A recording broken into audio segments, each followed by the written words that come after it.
আমরা সাধারণ মানুষ ভেবেছিলাম যে 5 আগস্টের পরে থেকে একটা গণ উদ্বোধন হয়েছিল। আমাদের দেশে কোনো লুটপাট, চাঁদাবাজি বা সন্ত্রাসী বা কোনো ঠেকবাজি, দখলবাজি হবে না। আমরা সাধারণ মানুষ এটাই দেখলাম যে বর্তমান দেশের মধ্যে ভয়াবহ অবস্থা। আগে যদি খাইছে একজন, এখন খাবার নাকছে 32 জন, তাহলে দেশের মধ্যে কোন শান্তি আছে? আর জুলাই নামে যারা ব্যবসা করে গেছে, এটা মনে করেন খালি আমার কথা না, যারা জুলাই আন্দোলন করেছে তারাও এখন বলবে নাকছে যে বর্তমান জুলাইয়ের আন্দোলন যে হয়েছে, জুলাইকে তারাই কলঙ্কিত করেছে। এটা আমরা সাধারণ মানুষ কলঙ্কিত করি নাই, কিন্তু জুলাই যারা করেছে তারাই কলঙ্কিত করেছে। তার কারণ ধরেন এই যে বন্যার টাইমে আমরা সাধারণ মানুষ থেকে শুরু করি সর্বোচ্চ বাংলাদেশের মানুষ, আমরা বন্যার ত্রাণের জন্য আমরা টাকা তুলেছিলাম। তখনও 12 কোটি টাকা তারা আত্মসাৎ করেছিল। করার পরে আবার মনে করেন জুলাই নামে মনে করেন বহু রকমের ব্যবসা হয়েছে। এখন ধরেন যারা সমন্বয়ক আছিল, যার বাবা রিক্সা চালাইছে, ওর এখন বর্তমানে 3 মাসের মধ্যে, জুলাইয়ের পরে 3 মাসের মধ্যে ওর ঘরের মধ্যে আমরা কোটি কোটি টাকা দেখেছি। 20 কোটি 10 কোটি টাকা এর চেক আমরা পেয়েছি। এবং কি আপনাদের সাংবাদিকের মাধ্যমে বড় বড় বিল্ডিং তারা তুলবে নাকছে। তাহলে এই টাকাটা কোন দিনে আছে?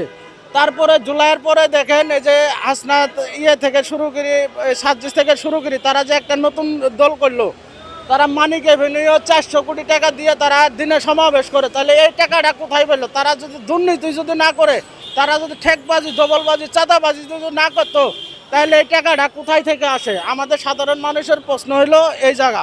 তাহলে এই যে এত বড় আন্দোলন করিয়ে, এত রক্তক্ষয় করিয়ে, তাহলে আমাদের জনগণের লাভ কি হলো? আপনারা সাংবাদিক মানুষ, জ্ঞানীবান মানুষ, আপনারা বুকে হাত দিয়ে বলতে পারবেন যে আপনারা কেউ নিরাপদ আছেন?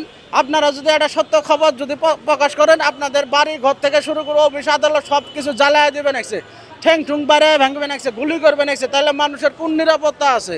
তা আমরা সাধারণ মানুষ এটাই মনে করি বর্তমান দেশের অবস্থা ভয়াবহ খারাপ, কোনো দিকে শান্তি নাই। এখন যারা এই যে জুলাইয়ের কথা বলে, জুলাইয়ের কথা বলি, যারা ব্যবসা করবেন একসে বা ব্যবসা বাণিজ্য, এটা সবই প্রকাশ হয়ে গেছে। তারপরে আপনার এই যে হাসনাত আবদুল্লাহর কথা যদি বলবে যান, এই যে ওর এলাকা, ও সংসদের মধ্যে বক্তব্য দিয়েছে, চাইনিজ ক্রিয়া বক্তব্য দিয়েছে যে যদি কেউ এক চুল পরিমাণ আমার কেউ দুর্নীতি ধরতে পারেন, তাহলে সংসদ থেকে আমি ইস্তফা দিয়ে যাবো গা।